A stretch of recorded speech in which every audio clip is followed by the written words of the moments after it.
coming to this stage, I love this guy. He's a good friend of mine. He's so funny. He was featured in the Iron Mule Film Festival. You can find him on Amazon Prime, and he was voted New York's funniest professional. So please, right now, give it up for Tony Brooklyn. Tony Brooklyn, everybody.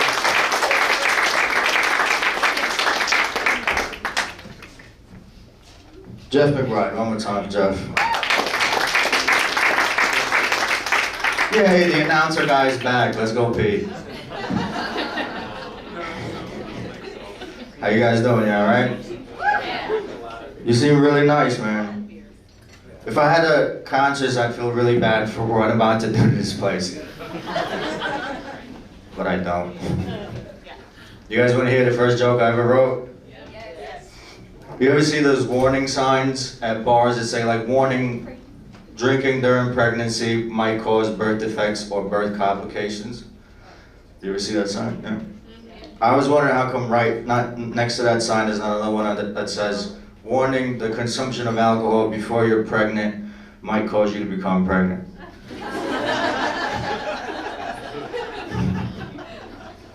I don't do that joke anymore because somebody told me it sounds a little bit rapey, you know? And I'm saving all of my rape material for my comedy special. So. Don't worry about it, I'm never getting a comedy special. It's absolutely fine. I'm gonna do a character for you guys, I hope you don't mind. He's usually a crowd favorite. I've been working on his character for about 7 years now. I call this character the depressed stand-up comedian who's oblivious to his alcoholism.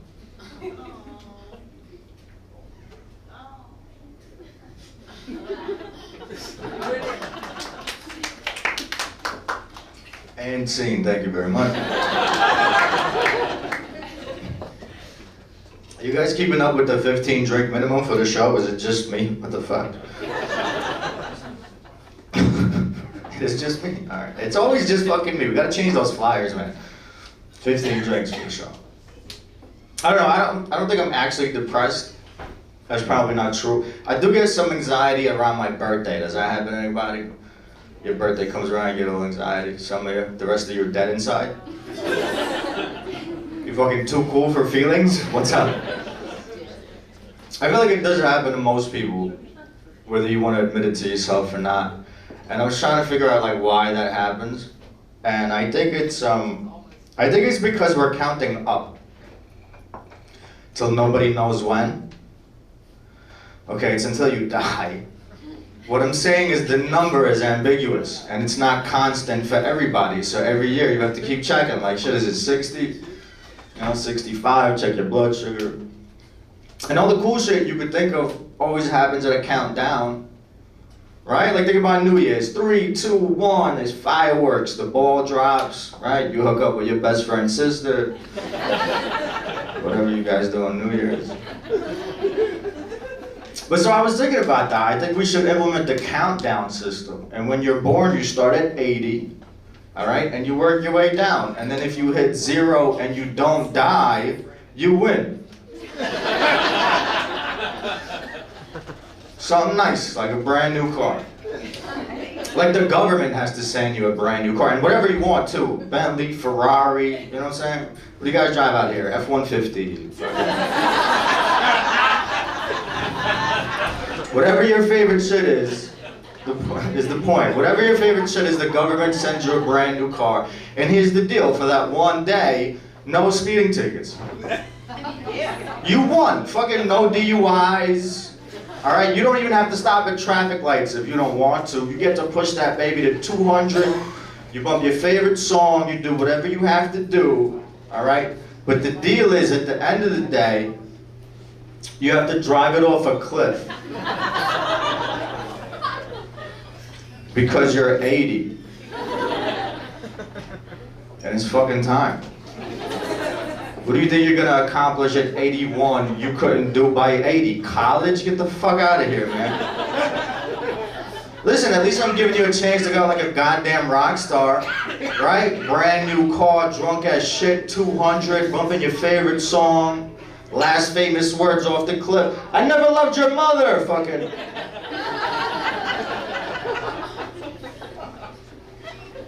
Like Thelma and Louise. Listen, I can feel some of you pushing back on this part of the joke, but there's no way you've thought this through as much as I have.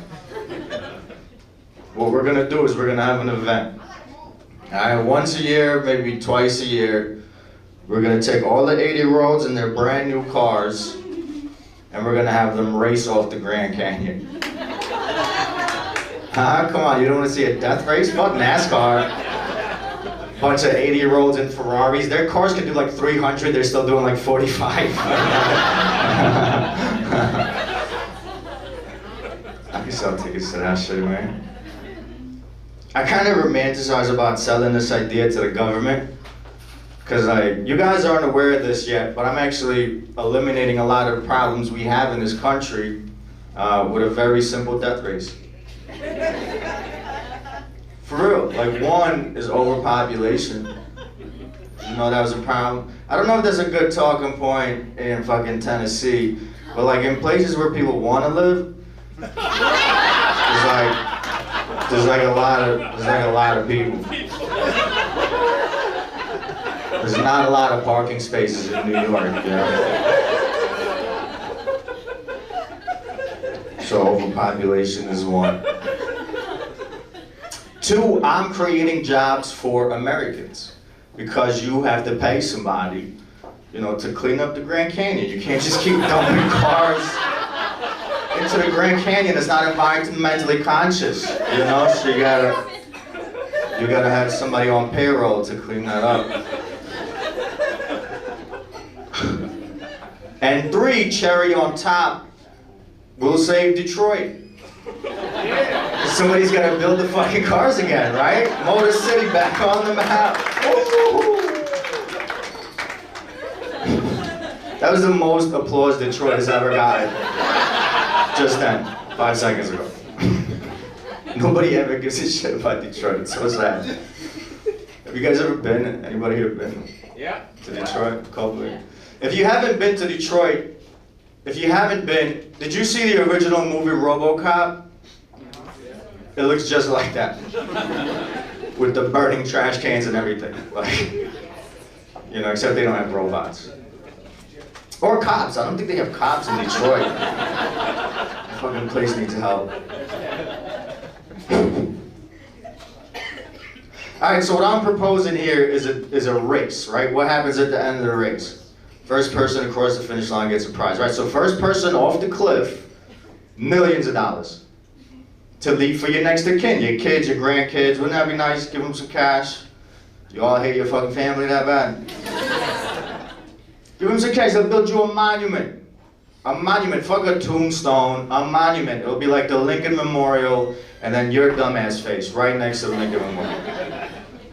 Forever, you know? Or until the next race where they have to tear it down. And listen, if you don't like your family or you don't have anybody to leave the money to, maybe that's even better. Give it to charity, help out a little bit. After you're gone, donate the money to your favorite charity, you know? Save the Africans. Or whatever your fucking favorite charity was. The fuck was that? Okay, can I get another drink, Jeff? This is gonna get fucking weird, man. Woo! Fuck me. Alright. I don't know. One more time, Jeff McBride, everybody. Jeff McBride. And the wonderful staff, keep me nice and lick it up.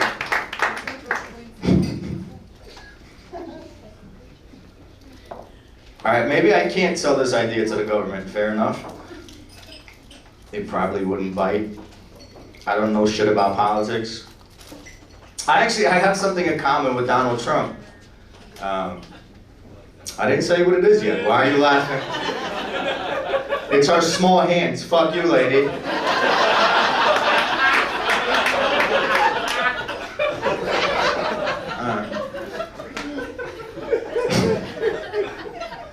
No, what we have in common is we're actually alumni of the same high school. That's 100% true. Me and Donald Trump both graduated from New York Military Academy in upstate New York.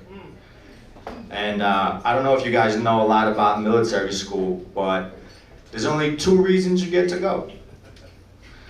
The first reason is you have very rich parents who don't want to deal with you during your teenage years, and they're like tired of paying Esperanza, so they send you away.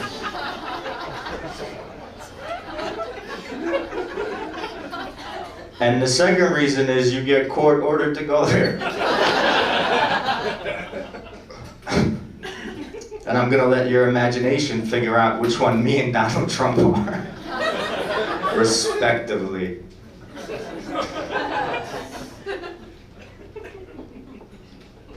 But I don't know shit about politics, man. I don't vote. You guys, this is a big voting town. Do you guys vote? Yeah. Yeah. How did that work out for you? Not good. Let's call it mixed reviews. I didn't vote and it turned out exactly the same way. Isn't that weird? It's bananas, bro. And I don't have a particular reason why I don't vote either. It's not because I lean left or right or, blood or crip, whatever that whole fucking system is. It's not because of that. I don't vote because I'm an idiot and I don't think I should be allowed to vote. Like, I don't see anybody on Capitol Hill going like, wow, Senator, that was a really great proposal. But give me a second, I'm gonna give Tony Brooklyn a call. And see what his 5 cents is. That's a little ridiculous. I'm of the opinion that I don't think everybody should be allowed to vote. Yeah. Especially not because you just turned 18 years old. Yeah. Like, did you know that's how they do it? They don't ask you for like a GED or a college diploma.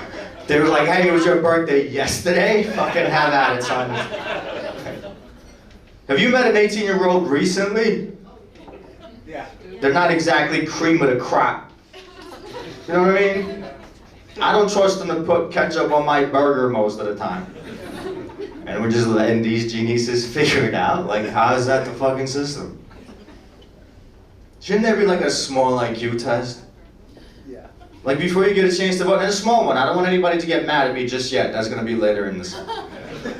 Like a small IQ test before you get a chance to vote.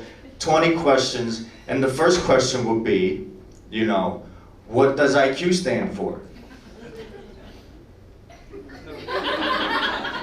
And I actually have no fucking idea. And that's saying something, because I've done this joke hundreds of times. I never even bothered to look it up once. But I can still fucking vote. So here's the rest of their plan. Alright, so if you pass the IQ test, God bless you, you can vote for the president. If you fail the IQ test, you can vote for Doritos Next Flavor. Huh? Come on, you can still vote. Just not for the president, you half a Pop-Tart. 20 questions you couldn't get?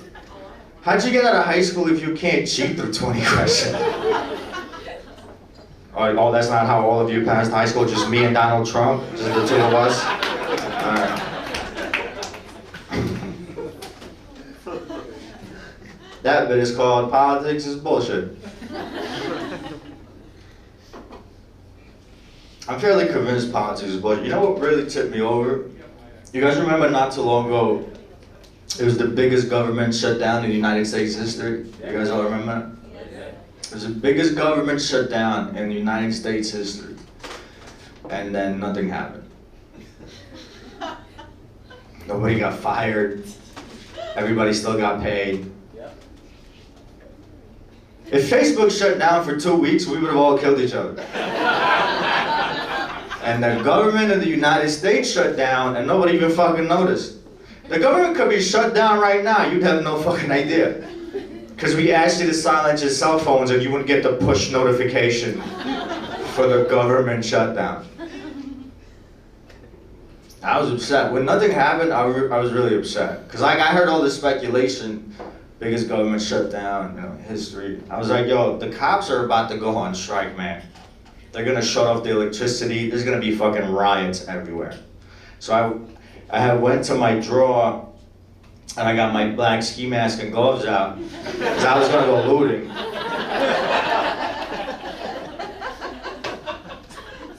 And I had walked out, like, you know, outside the next day to, like, scope shit out, you know?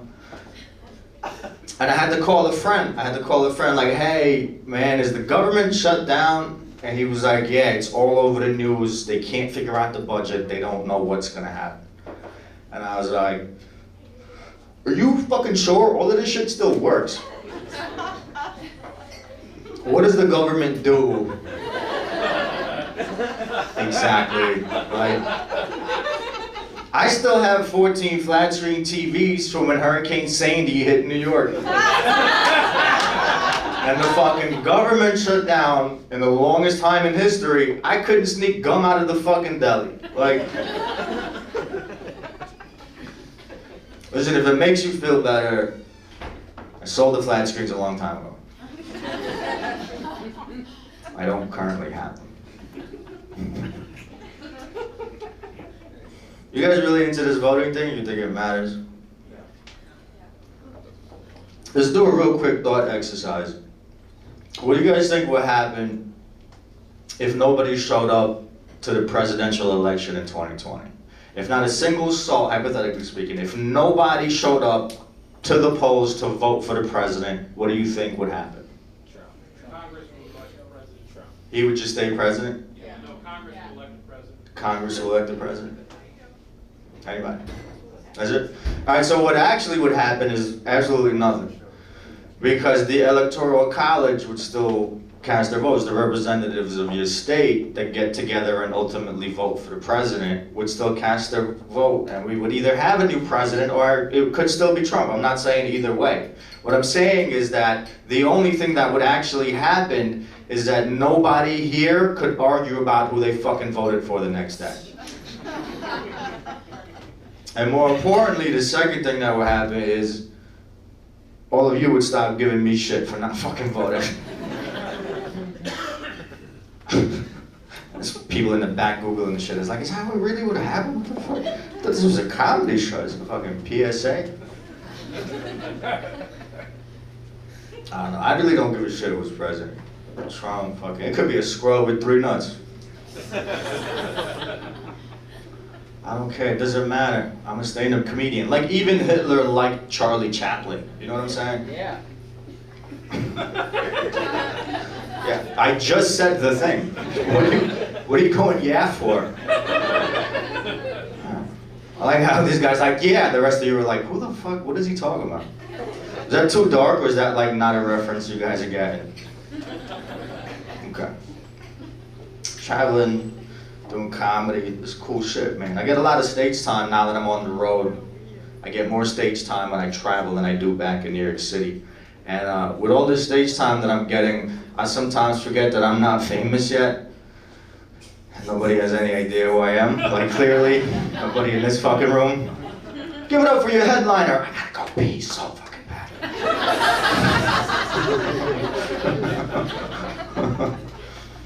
So I forget the name Tony Brooklyn isn't associated with my face right away. You know what I mean? Like, some people hear Tony Brooklyn, they might think it's gonna be a black kid. You know? Okay, you don't know, but it fucking happens. Most people, for the most part, when people hear Tony Brooklyn, they think it's gonna be like a middle-aged Italian guy. Going like, hey, yo, paisan, you know, what's the matter, you, meatballs, or whatever the fuck they say. I don't know what they say. Nobody pictures a Ukrainian Jew who looks like an extra from American History X. If you saw that movie, it's a classic movie. I hope nobody's upset about it.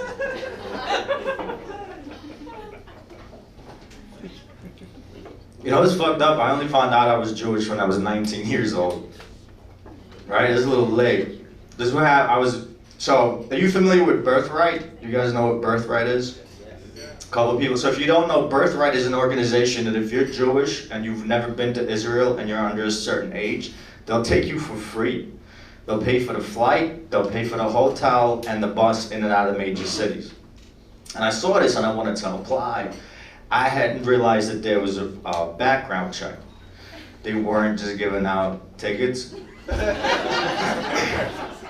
So I had to come up to my mom like, hey mom, could we maybe Photoshop some shit together to make it look like I'm Jewish? I want to go on this trip. And she was like, actually, I'm Jewish. My mother, your grandmother's Jewish. That's how we got out into the country in the first place. You could just show them the birth certificate.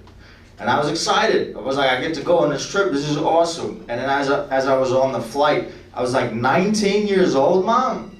Is when you want me to figure out who I am in life? Like, that's not a little late? I thought I was factory made white.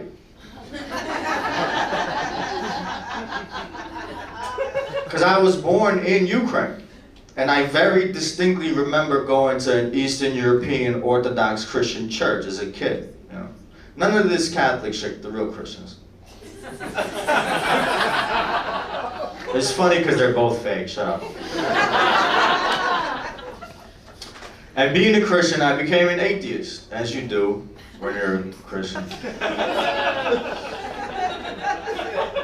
But then I found out I was Jewish, and I was like, well, wait a minute, am I really an atheist? I don't know shit about Judaism. What if they're right, you know?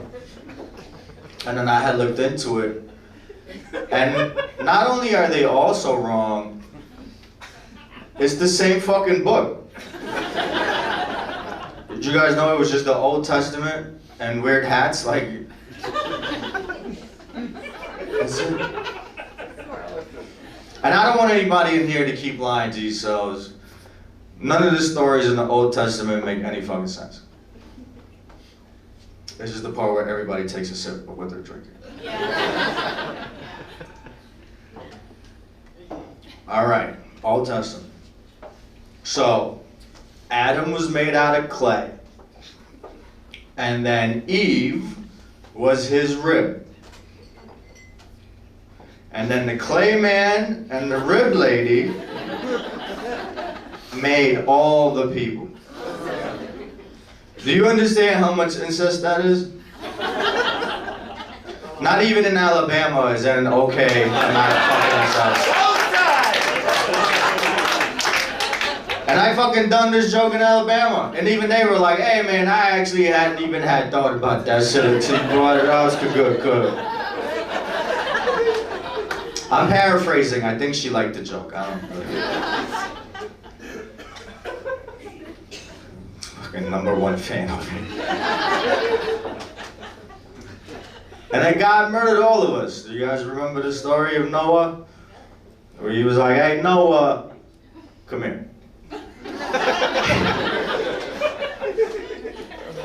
So, you're gonna build a boat, you and your family, animals get on the boat, but just 2 of each one. Don't get crazy, this isn't the Titanic, that's later. No, I got a plan, don't worry about it. So, anyway, I suggest you hurry up, because I'm about to drown the rest of these motherfuckers. And then he fucking killed all of us. I'm assuming nobody could swim from all the inbreeding, you know? Except maybe the ones with the webbed feet.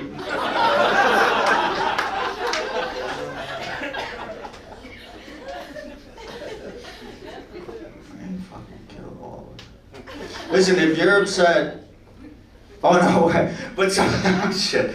All right, so you guys realize what his new fucking master plan is, like God Plan 2.0?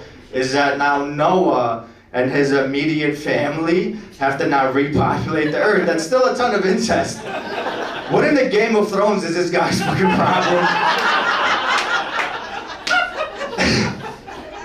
Like he wanted all of us to have 3 eyes, but he couldn't figure out. Like the first roll of the dice was like, ah shit, web feet, not that one. One more time.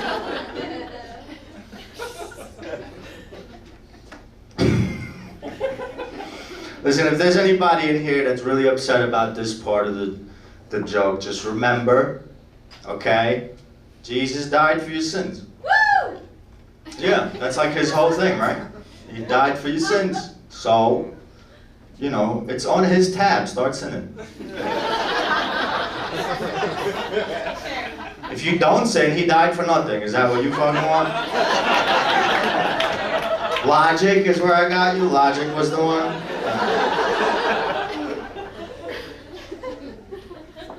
Jesus when he started doing his thing, he was like the opposite of God, right? He was like the ultimate hipster hippie combination. He was like peace and love, you know, turn the other cheek, everybody gets a fish. But you had to figure the Old Testament was already out, right? So people knew about the wrath of God. So there had to be one guy coming up to Jesus like, hey, Jesus, you know, what's with this happy-go-lucky stuff? Didn't you just kill all of us like not that long ago? And Jesus had to defend himself, you know? And I bet it sounded fucking crazy. Because he had to be like, well, okay, so I hear your question, and here's the thing. All right? So technically, that was my dad. Also, we're the same person. And there's a Holy Ghost. By the way, I have a new book out. If you want to just get the new book, I might explain some of these questions you have. He's like, there's three of us, but there's one of us. You know, I'm God's only son, but you're all God's children. It's like, pick a thing.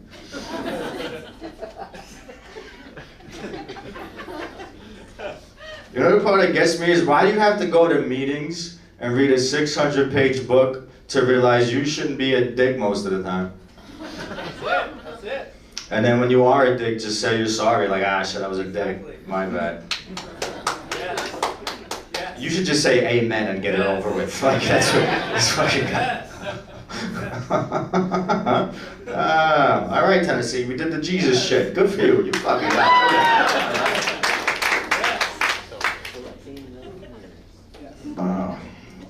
What was I talking about? Oh, I forget I'm not famous. I'm not famous yet. Before me and Jeff started this tour, I was still doing shows in New York. And I was doing them in Brooklyn, in Bed-Stuy. You guys familiar? Bedford-Stuyvesant, Jay-Z, Biggie Smalls. Nobody has internet here. Okay. So I was doing shows in Brooklyn, and they were primarily urban shows. And if you're unfamiliar, an urban show it's quite literally just like every other show, except there's no white people within 3 miles of the show. So the MC brings me up like, hey, Tony Brooklyn's coming to the stage, and everybody starts clapping, you know. And as I'm making my way towards the stage, the clapping dies down a little bit.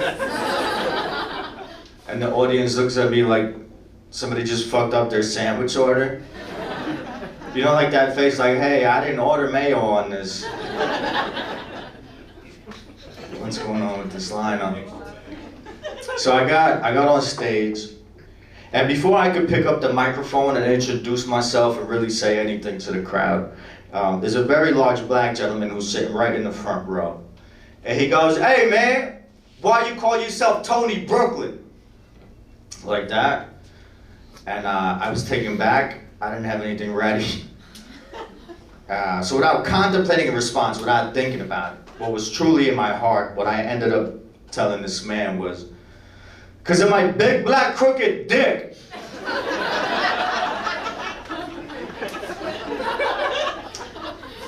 And I don't know why. I honestly couldn't tell you why in that moment I made it crooked. It's not crooked.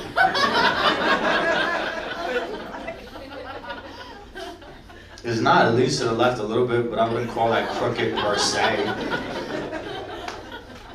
Anyway, everybody had a good time, but he was crying, laughing. He had to like go get another drink to figure out what the fuck just happened. He stood up like, yo, this crack is crazy. But I was thinking about this after the show, like trying to chop it up in my head what really happened in that moment. And I think it comes down to the ego. You know what I mean? Because he challenged me, and that's sort of what my retort was in the moment. And the male ego is fascinating, and if you put a little bit of alcohol on top of it, it gains like superpowers. Fellas are familiar with this? You ever go to like a party or a social event or something, you see a cute girl, right? And you're like a little nervous to talk to her at first. You get a couple of drinks in you and like all of a sudden your wallet feels heavier. Right? Like you used to box in college. You drive a Corvette, but it's in the shop. Do you know what the fuck I'm talking about? Here's a little tip if you don't know about this. You have to take that opportunity to go talk to this girl. Because if you don't, if you keep drinking, that little bit of confidence that you got, it turns into arrogance. And then all of a sudden, she's not even good enough for you. You ever finish drinking, you're like, fuck that bitch, I don't give a fuck. Not you, bitch, I wasn't even fucking looking at you. Where's my car keys? Get over me, man, I'm going home. My ego is so terrible that by the time I'm done drinking, not only is that girl not good enough for me, but I've already convinced myself that I fucked her. And she's terrible in bed. She's all teeth, just.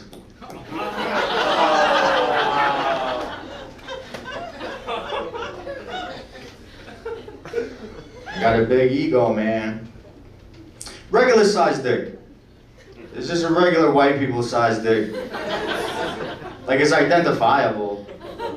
You know what I mean? Like, if I was in a car crash and the only thing that was left of me was like my dick on the side of the road, and then you happen to walk past it, you wouldn't be like, yo, what the fuck is he? You'd be like, oh, that's a dick. So identifiable.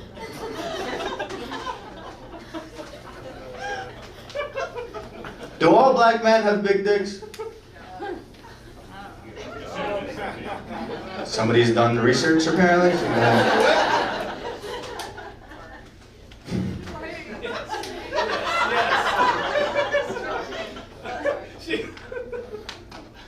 Listen, I'm not knocking your hustle, but that's very interesting for you to say confidently. Like, none of them. Like, not.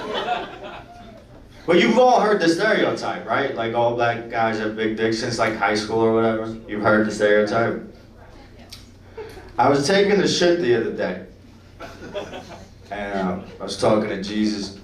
It's the only time me and him talk. Like, just no blood, one time.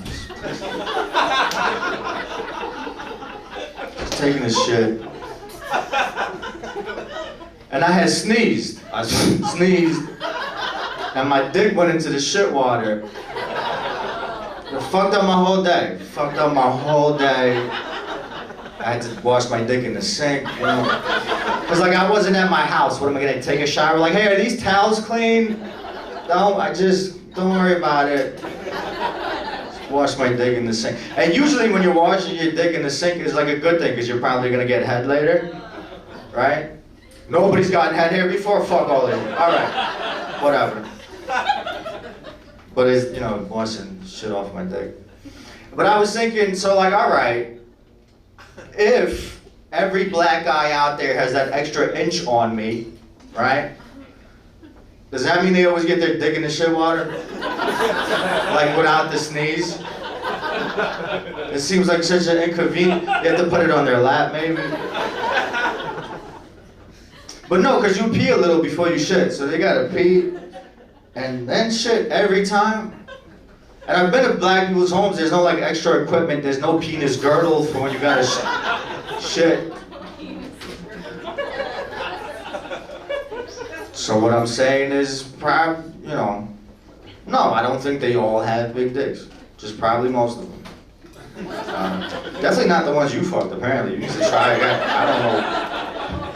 It's a numbers game, you know what I'm saying?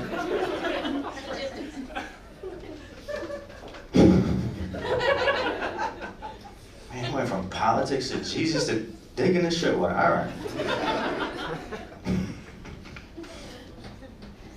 I don't know. I do have a big ego, but it only pertains to comedy.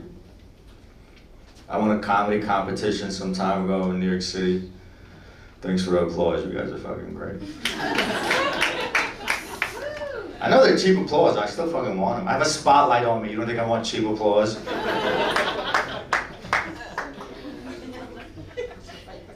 The coolest part, I don't think even was that I won the comedy competition. The coolest part happened after the show. There was an ex-girlfriend of mine who was in attendance. And she had come up to me after the show like, hey, Tony, thank you so much for the invite.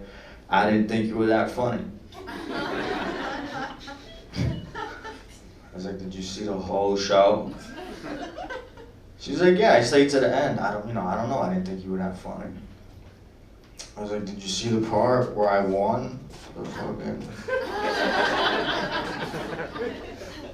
Whatever, listen, I know not every single person is gonna think I'm funny at the end of the show, that's fine. But at least at the time, I was trying to follow my dream of becoming a stand-up comic. That's why I entered into the competition, you know?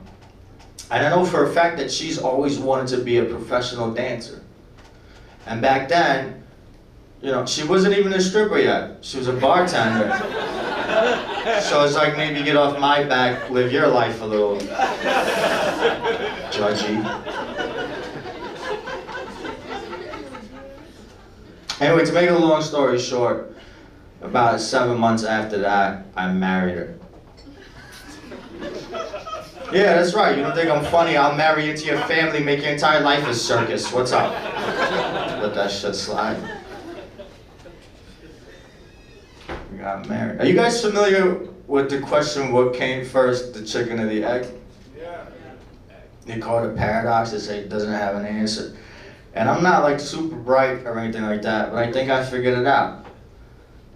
What came first was the rooster.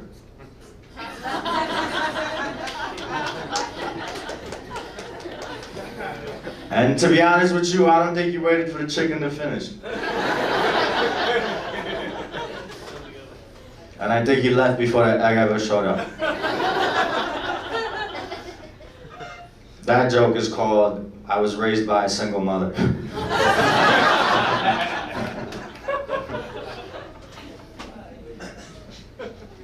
My mom had come up to me before I got married. She wanted to like impart some words of wisdom, you know? So she took me aside and she was like, hey Tony, you should always love, cherish, and above everything else, respect your wife. And I took that to heart, I really did. But about 2 years into the marriage, we came across this problem where she would always ask me, Tony, how come you never want to do any of the things that I want to do? And the honest to God answer is because all her ideas are dumb as shit. But I didn't know how to communicate that answer to her because my mom never mentioned any of that during the talk, you know? And I'm not saying it's my mom's fault because you guys, you know it's a father's job, right? To teach you how to belittle women. I'm saying I never got that lesson because remember I was the egg with the joke with the rooster? I had to Google it. Here's something we came across. We like to watch romantic comedies together, you know? And she would always ask, like, how come our life doesn't resemble any of the scenes in any of the movies? Which is a silly question. Right? Like, you guys understand that those are actors who are being paid an enormous amount of money to cheat on their spouse that they have at home. Is that clear that two people hooking up in the movie have, like, wives and shit, right? And okay. Like, how do you want me to make that real? Give me some cash, I'll go fuck your sister. And you could film it. I don't know where this is going. This is what she said. She was like, well, how about, let's do this. Let's get a bottle of wine. We'll go to Prospect Park, which is just a public park in New York City. Bottle of wine, Prospect Park, and we'll watch the sunset together, you know, which doesn't sound that bad, right? Except I don't really know how it works in Tennessee. I learned about open container tickets in public parks when I was 16 years old. She was 28 at the time. And for whatever reason, she thought it'd be a great idea if we hold hands and get a summons together. It was a $180 summons. It was only a $20 bottle of wine. We could have went to like a nice steakhouse and kept the police out of our shit. I don't have a good relationship with those people. She should have knew better. Joseph, she doesn't enjoy cooking, which is fine. That's absolutely fine. I have more downtime, like when I'm off tour and I picked up cooking a little bit. I'm getting sort of good at it. She doesn't enjoy it. It's fine. What she does like to do is she likes to shop online for cooking and kitchen appliances for me to use later in the kitchen. So I'm now the proud owner of a pancake maker, a waffle maker, an ice cream scoop, and a pizza slicer. And every single Days Inn, Motel 6, Red Roof Inn has a make-it-yourself waffle station for breakfast. I travel a lot. They used to do eggs, but I guess they can't afford it. I don't know if chickens are on strike. It's just make-it-yourself waffles. So I'm not super excited about waffles when I get to New York, is what I'm saying. I also know how to make pancakes in a pan. It's in the name of the cake. It's a pancake. We have a pan. Why am I opening an Amazon Prime box that says pancake maker? We already have one.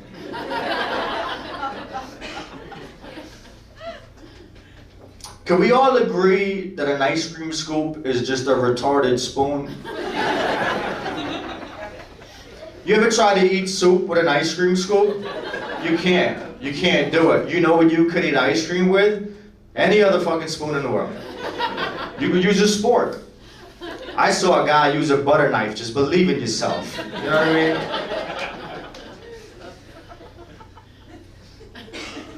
The pizza slicer fucked me up.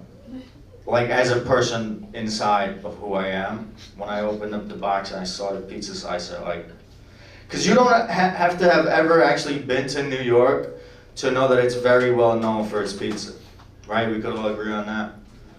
And I don't want to presume how many times a day you guys order pizza, but has anybody here ever ordered pizza that wasn't fucking sliced before? A lot of DiGiorno fans in the audience. Fucking adult Lunchables you're calling food. I have a knife in my house that spins and cuts nothing I can fucking think of. Do you understand how frustrating that is? I used it one time. I used it one time to kill a rat. We had a rat in the house, and I put out the sticky pads. You guys know the sticky pads? Put them out.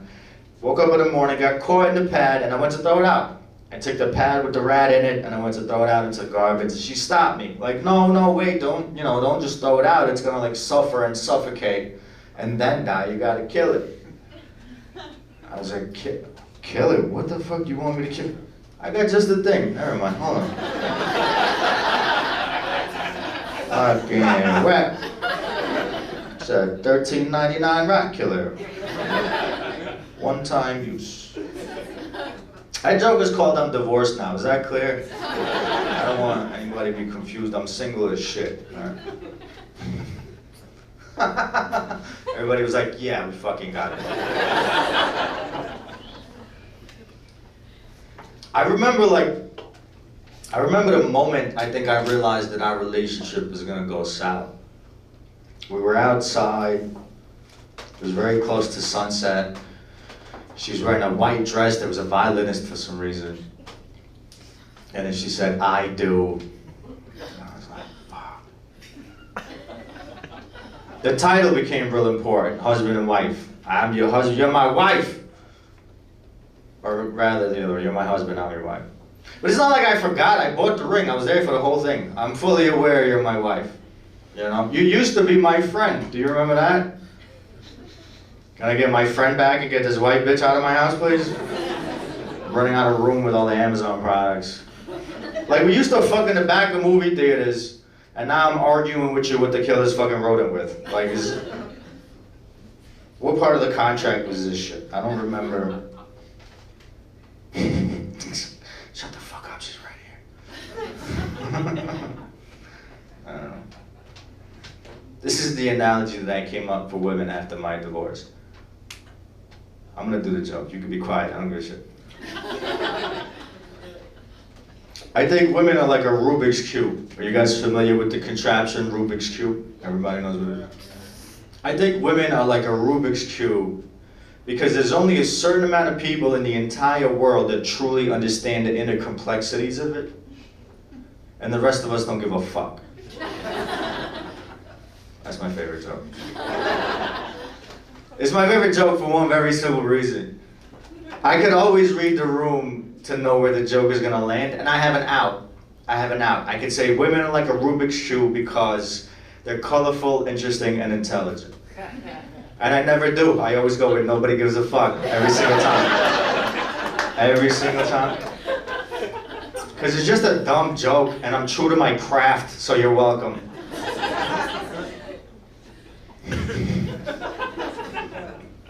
Thank you. There's also a possibility that I'm just bitter, so like a drunk divorce, balding. I wasn't fucking balding before I got married. Listen, I'm not saying it's her fault, but it's not her fucking fault, all right?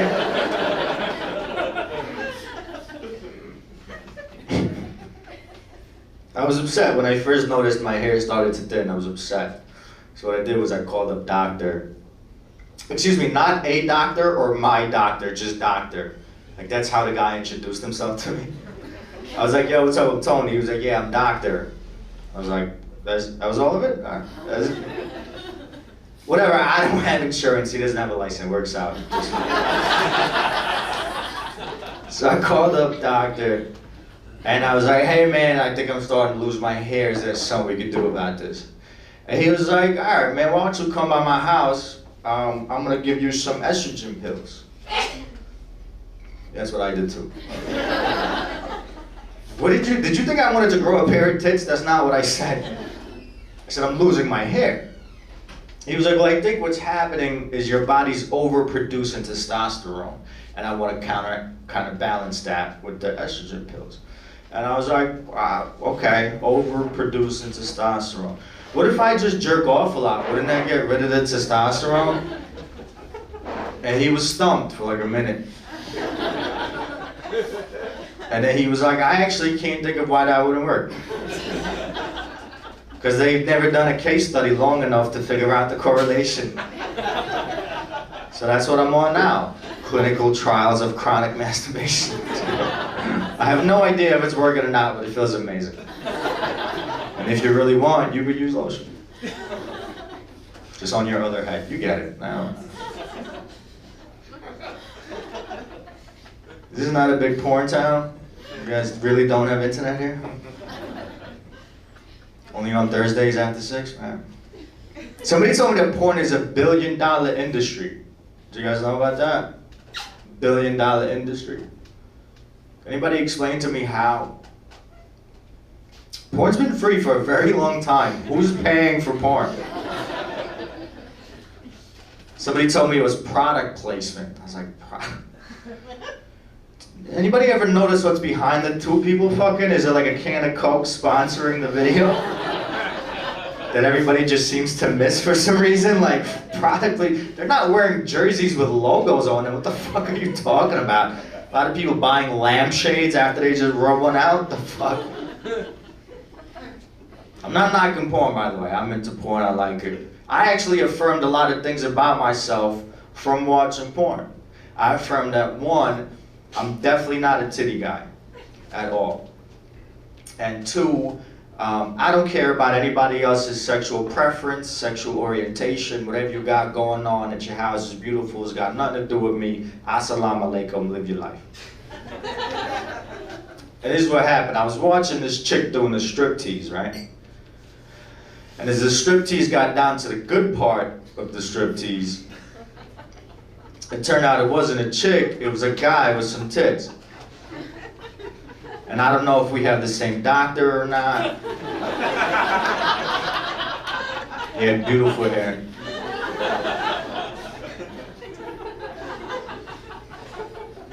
But then a couple of things happened. The first thing that happened was I went soft, which was like, oh shit, look at that, who would have thought?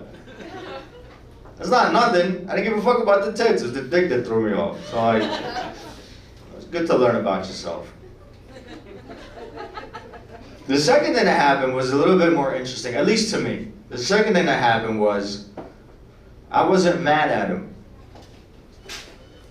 You know what I mean? I was kind of praising him, like, shit, good job, man. You almost had me going there for a minute. He's a beautiful motherfucker. I didn't know what to say. Porn's fine. Strip clubs I'm not 100% on board with. The strip clubs. Like, if I'm honest with you guys, I don't think I've ever truly had a good time in a strip club. Because it's always like a dumb idea, because it's always like one of your buddies' birthdays or something. Like, how did that become the best idea ever? Please explain this to me. Why on your birthday would you want to take a group of your closest friends that you've known for years, and you want to take them into a room and then avoid eye contact for a couple hours? As you like hide awkward boners and shit. Like, whose idea fun is that? I don't understand. And strip clubs for a place that like invites men to look at half-naked women, it's very surprising to me how much erections are frowned upon. You'd think that's the place to go with an erection. Like, everything should line up, like I'm here now.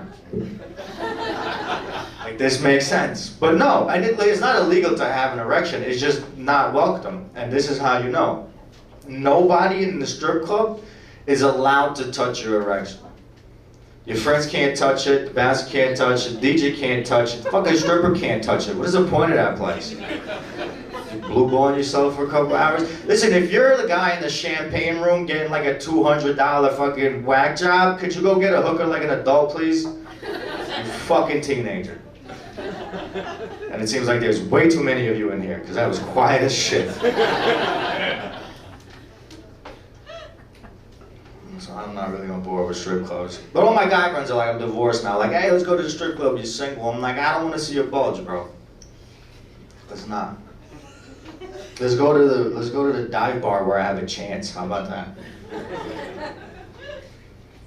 Because I was terrible at dating, and that's what I gotta go back to now. It's terrible. My friends have a running joke, I'm for real. My friends used to call me the king of fives. Are you not familiar with the dime system? Okay, so it goes from 1 to 10, with 10 being the hottest chick you've ever seen in your entire life. I was the king of fives. It's not because I think I'm like a terrible looking guy or anything like that. It's just girls that are 7 and up, dating them is a little much. They still have that glimmer of hope in their eye, where they think their life is worth something for no reason. You ever see that glimmer of hope? Fives that are outside of bars drunk having a cigarette like he's hot, I give it to him. And I'm usually outside next to them having a cigarette like, sweetheart, you're looking at a fire hydrant. That's gonna be a little tough to take home tonight.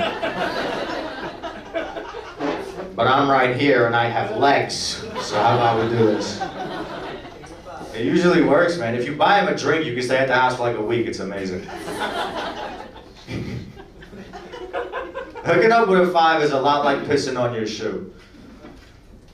Because it doesn't usually happen, but when it does, you're drunk and in a very poorly lit area. Alright, don't get mad. I was the one fucking up, alright? And pissing on my shoe. Or maybe that was her. I don't know.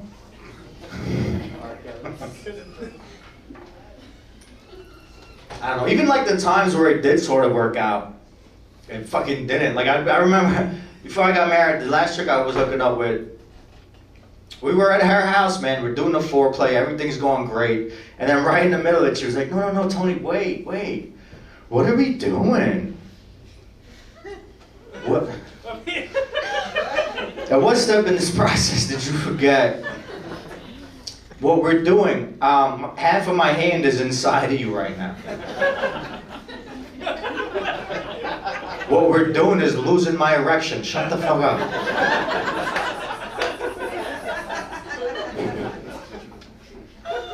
But in all honesty, I don't want to start dating because rejection hurts. It's fucking, I don't care who you are, rejection hurts. I asked this one girl out to dinner. She was like, Tony, I wouldn't fucking date you if you were the last person alive on earth. Yeah, I was like, sucked the air out of my lungs and everything. I was like, shit, goddamn. And then I went home and I had thought about it. And if I was the last person alive on earth, she'd be dead. So fuck her, she's an idiot. Doesn't hurt that bad if she's an idiot.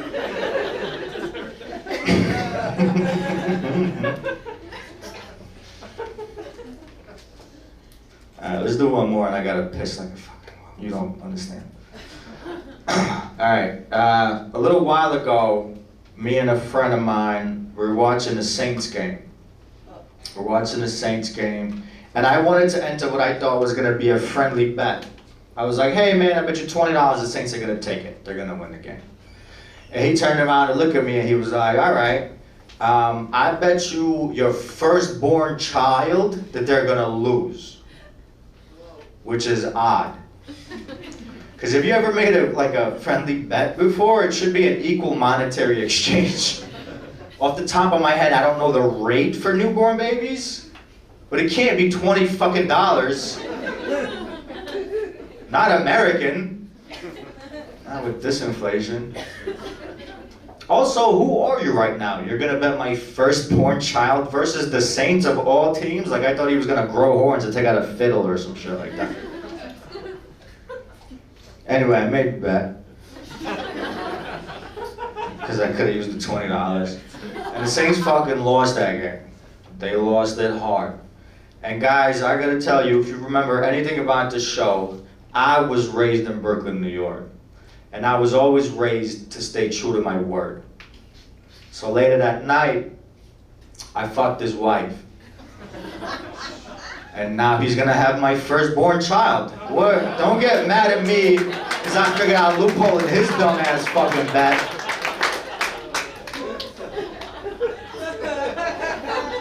Come on, that was a joke, man. I don't watch sports. My name is Tony Brooklyn. That's the end of the show, guys.